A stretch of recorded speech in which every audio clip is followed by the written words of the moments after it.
Jika Anda pergi ke wilayah Laut Mati hari ini, Anda tidak akan menemukan kehidupan. Airnya terlalu asin, tanahnya gersang, dan udaranya berat. Namun, tahukah Anda, ribuan tahun yang lalu, tempat ini adalah salah satu wilayah paling hijau, paling subur, dan paling makmur di muka bumi. Para arkeolog menemukan jejak belerang murni dan abu vulkanik yang melapisi area tersebut, dengan tingkat kepanasan yang diperkirakan mencapai ribuan derajat Celcius dalam waktu singkat. Ini bukan sekedar dongeng sebelum tidur. Ini adalah tempat kejadian perkara, TKP, dari sebuah eksekusi massal paling mengerikan dalam sejarah manusia. Apa yang sebenarnya terjadi di sini? Bagaimana sebuah peradaban maju bisa dihapus total hanya dalam hitungan jam sebelum matahari terbit? Jawabannya bukan hanya tentang bencana alam, tapi tentang batas kesabaran langit yang akhirnya terlanggar.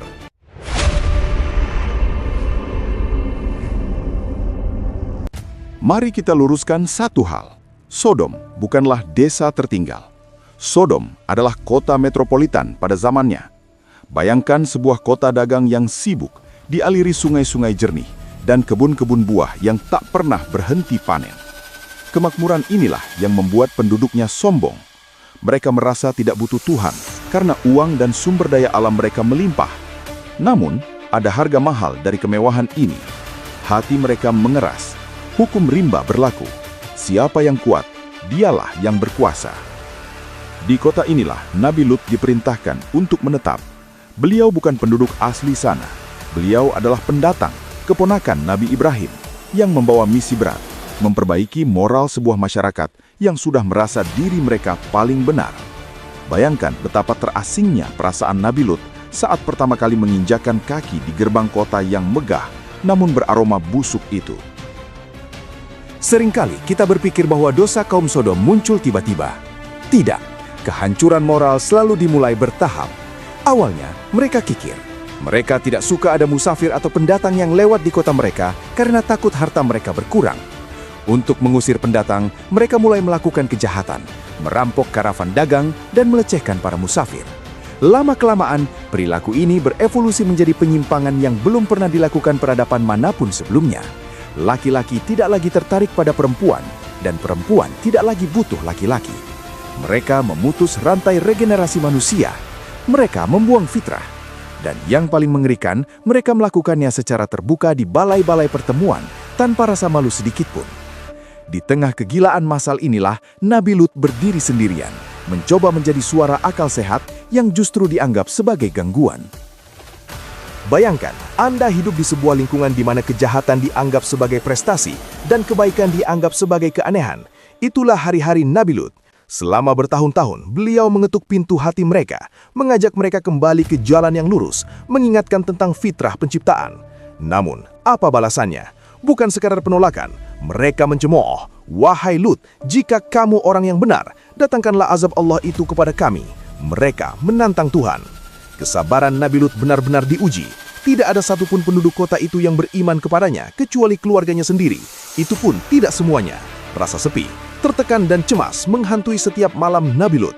Namun, beliau tidak mundur satu langkah pun. Beliau bertahan karena satu alasan, perintah Allah. Tapi, waktu mereka sebenarnya sudah habis. Sementara itu, tidak jauh dari Sodom, pamannya, Nabi Ibrahim, kedatangan 3 tamu pria yang sangat tampan dan berwibawa. Awalnya Nabi Ibrahim menyuguhkan hidangan daging panggang terbaik, tapi tamu-tamu itu tidak menyentuh makanannya sedikit pun. Nabi Ibrahim mulai takut. Siapa mereka? Ternyata mereka adalah malaikat Jibril, Mikail, dan Israfil yang menyamar dalam wujud manusia. Mereka membawa 2 kabar. Kabar gembira tentang kelahiran anak bagi Ibrahim dan kabar buruk tentang misi penghancuran total bagi kaum Lut. Nabi Ibrahim terkejut. Beliau bahkan sempat mendebat para malaikat. Di sana ada Lut. Apakah kalian akan menghancurkan kota itu padahal ada orang beriman di dalamnya? Malaikat menjawab dengan tenang. Kami lebih tahu siapa yang ada di dalamnya. Kami pasti akan menyelamatkannya dan pengikutnya. Keputusan langit sudah final. Palu sidang sudah diketuk. Sore itu, ketiga malaikat yang menyamar sebagai pemuda tampan tiba di gerbang kota Sodom. Orang pertama yang melihat mereka adalah putri Nabi Lut yang sedang mengambil air. Gadis itu panik. Dia tahu betul kelakuan bejat penduduk kota ini terhadap pendatang baru yang rupawan. Dia berlari pulang, memberitahu ayahnya. Nabi Lut bergegas menemui mereka. Dalam hati, Nabi Lut sangat terguncang. Al-Quran merekam keluhan batinnya saat itu. Ini adalah hari yang sangat sulit. Nabi Lut berusaha menyembunyikan tamu-tamu ini. Dia menggiring mereka masuk ke rumahnya secara diam-diam, berharap malam segera tiba agar tidak ada mata yang melihat. Lut merasa bertanggung jawab atas keselamatan tamunya, tanpa tahu bahwa tamunya lah yang sebenarnya ditugaskan untuk menyelamatkan dia. Disinilah tragedi personal itu terjadi. Musuh terbesar Nabi Lut ternyata bukan orang asing, melainkan orang yang tidur di sebelahnya setiap malam, istrinya sendiri. Istri Nabi Lut tidak melakukan perbuatan homoseksual, tapi dia mendukung perbuatan kaumnya. Ketika melihat tamu-tamu tampan itu masuk, dia menyelinap keluar. Dia naik ke atas atap atau pergi ke tetangga, memberikan kode rahasia. Ada riwayat yang mengatakan dia membuat isyarat asap di siang hari atau api di malam hari. Pesannya jelas, ada mangsa segar di rumah Lut. Berita itu menyebar secepat kilat. Dalam hitungan menit, rumah Nabi Lut sudah dikepung. Istrinya telah memilih posisinya, dan malam itu dia menandatangani vonis kematiannya sendiri.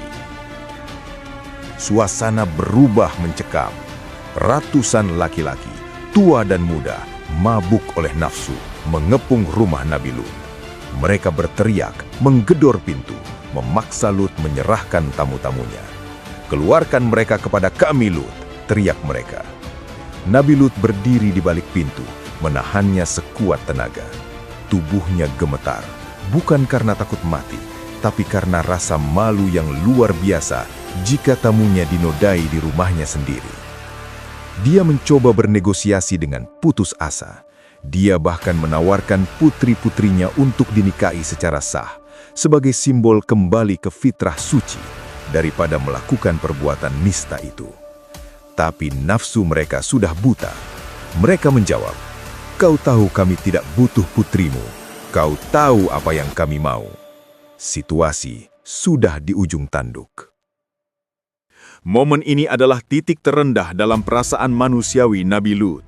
Dia berkata dengan suara parau, "Seandainya aku punya kekuatan untuk melawan kalian, atau aku punya keluarga kuat yang bisa melindungiku." Nabi Lut merasa sendirian di dunia ini.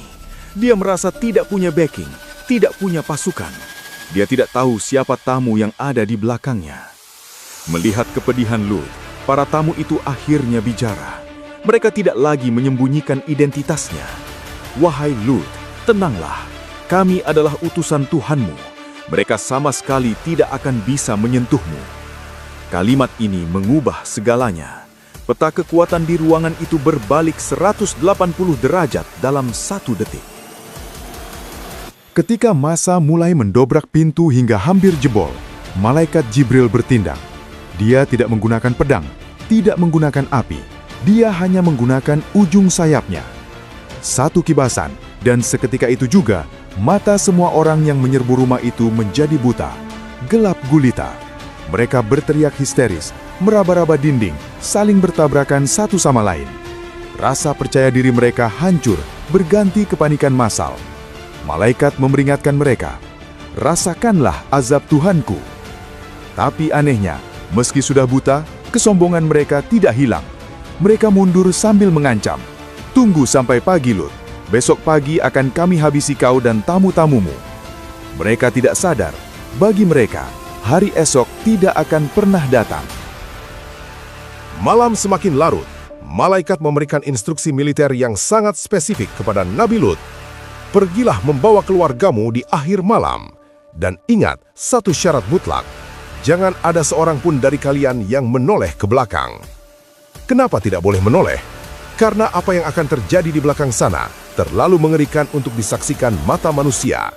Dan menoleh adalah simbol keraguan, simbol hati yang masih tertinggal. Malaikat juga memberitahu nasib istrinya. "Kecuali istrimu, dia akan tertimpa azab yang menimpa kaumnya." Bayangkan perasaan Nabi Lut.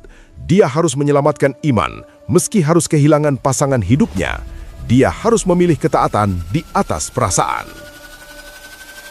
Lut dan putri-putrinya bergegas keluar lewat pintu belakang, menembus kegelapan malam, menjauh dari kota Sodom. Langkah kaki mereka cepat, nafas memburu, diiringi suara lolongan orang-orang buta di kejauhan yang masih mencari jalan pulang. Waktu sangat krusial, batas waktunya adalah waktu subuh. Malaikat berkata, bukankah waktu subuh itu sudah dekat? Setiap detik jarum jam bergerak mendekati kiamat kecil bagi Sodom. Lut terus berjalan menuju berbukitan, fokus ke depan, memegang tangan putri-putrinya, sementara istrinya berjalan di posisi paling belakang dengan langkah berat dan hati yang bimbang. Tepat saat fajar menyingsing, perintah eksekusi turun. Al-Quran menggambarkan kejadian ini dengan sangat grafis. Maka kami jadikan bagian atas kota itu terbalik ke bawah. Malaikat Jibril dengan kekuatan yang diberikan Allah mengangkat lempeng bumi tempat kota itu berpijak, mengangkatnya tinggi-tinggi ke angkasa, lalu membalikkannya dan menghempaskannya kembali ke bumi dengan hantaman dahsyat. Belum cukup sampai di situ, langit kemudian menghujani mereka dengan batu-batu dari tanah yang terbakar, Sijjin.